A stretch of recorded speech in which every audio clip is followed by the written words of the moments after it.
Hey buddies, Jose here at Wire Ninjas. We build systems and circuits of integrity.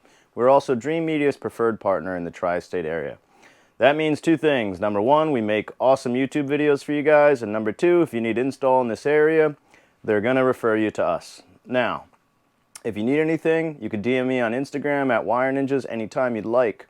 Today we're going to take a look at Cat 6 termination, particularly Keystone Jack termination. Keystones or Keystone Jacks, whatever you want to call them. Category 6 cable. We're going to show you guys how to terminate this cable, and we're going to give you some ins and outs of the termination itself and the common uses for it. So let's take a look. Alright gang, before we get into the actual keystone or keystoning process, let's talk about some of the things you're going to need, as well as some of the common uses for a keystone. So number one, you need something to cut with, either flush cut pliers or preferably low voltage scissors.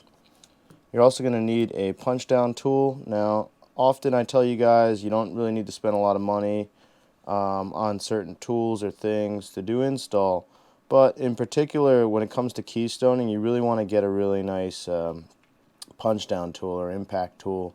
The nicer ones seem to have a better metal tip. They cut better, they punch better. There's a lot less fiddling around after the fact. You get your punch downs done in, and they seem to just sit right in the little metal contacts, and they seem to cut much better. I have a very poor experience with the $20 Keystone punch down, tools. The better ones run about 60, 70 bucks. Klein makes a nice one. Platinum makes a nice one. Most definitely get yourself a nice punch down tool. Now, common uses for Cat 6 Keystone Jacks. On-wall data ports. Very common in an office setting or commercial space. You'll see on-wall data ports commonly at a workstation. If you have a home that has data cabling, you will see them. More than likely in a home, you'll see voice jacks, RJ11 jacks. Now, keystones can also be used to branch circuits. So if you have an existing RJ45, you can keystone a wire, plug it in, and extend the circuit. So you can branch out the circuit to where you need it, whether it's a new workstation location or a Wi-Fi access point. You can always branch a circuit with a keystone jack.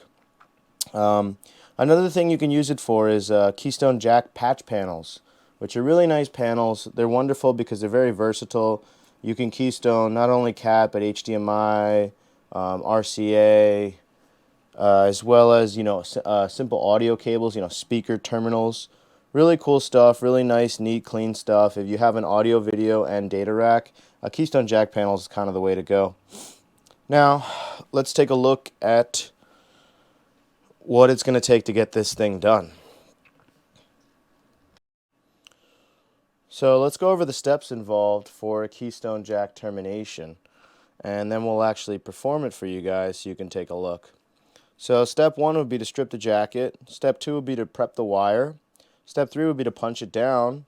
And step four would be to check your work. Check the cap or check the work. Make sure all the little wires got through the little termination block or the little contacts. And cap the keystone, and you're all set. I mean, I guess you should validate all your lines after you're done. We can do that, but we'll skip that process. You guys should know how to validate if you're terminating these circuits.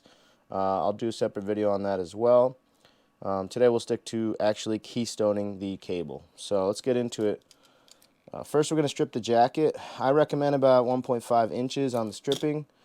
It doesn't matter what stripper you use as long as it strips category cable jacket. Next we're going to prep the wire, and that means a couple things. One, cutting out if you have a central tubing or a cloth little pull string here. You're going to cut that out. And also you're going to prep the wires, which means separating the 4 pairs and untwisting them. Now you only want to untwist them to the point where they meet the contacts on the jack. It's very important that you keep them twisted up until that point so you don't lose bandwidth. They're twisted for a reason, so we want to keep them that way. So we'll untwist just a little bit here. And then next you got to take a look at your keystone and see every keystone's different. They all have different wiring, little schematic built right in. You see the little color codes, so you want to take a good look at that and get that in your head.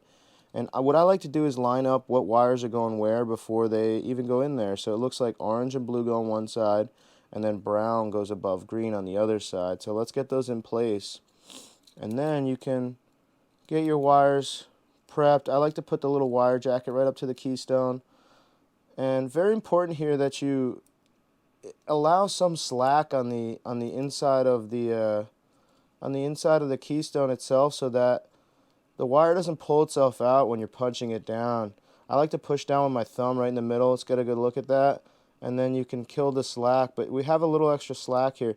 You'll notice if you don't have any slack on the inside of the keystone, when you're punching it down, it will pull itself out, or it will try to pull itself out. And check it out, I twisted them, or I untwisted them a little bit too much. That's why I'm twisting them back. That way they're twisted all the way up until the point of the contacts. So once you get them all in place, as far as the color codes go, depending if you're doing Cat A or Cat B configuration, you want to make sure you have slack in the middle. I like to use my thumb.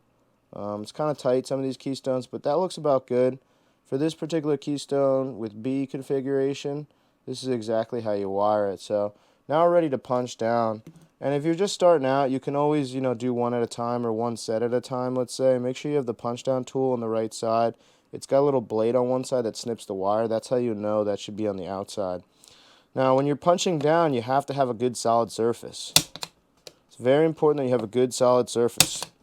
If not, you're not going to get a good bite into that wire, through that contact point. So we're going to punch down, bite all the wires. It's kind of like a two-step. The first part kind of pushes the wire through the contact, and then the second part will actually, push it down further and snip the wire.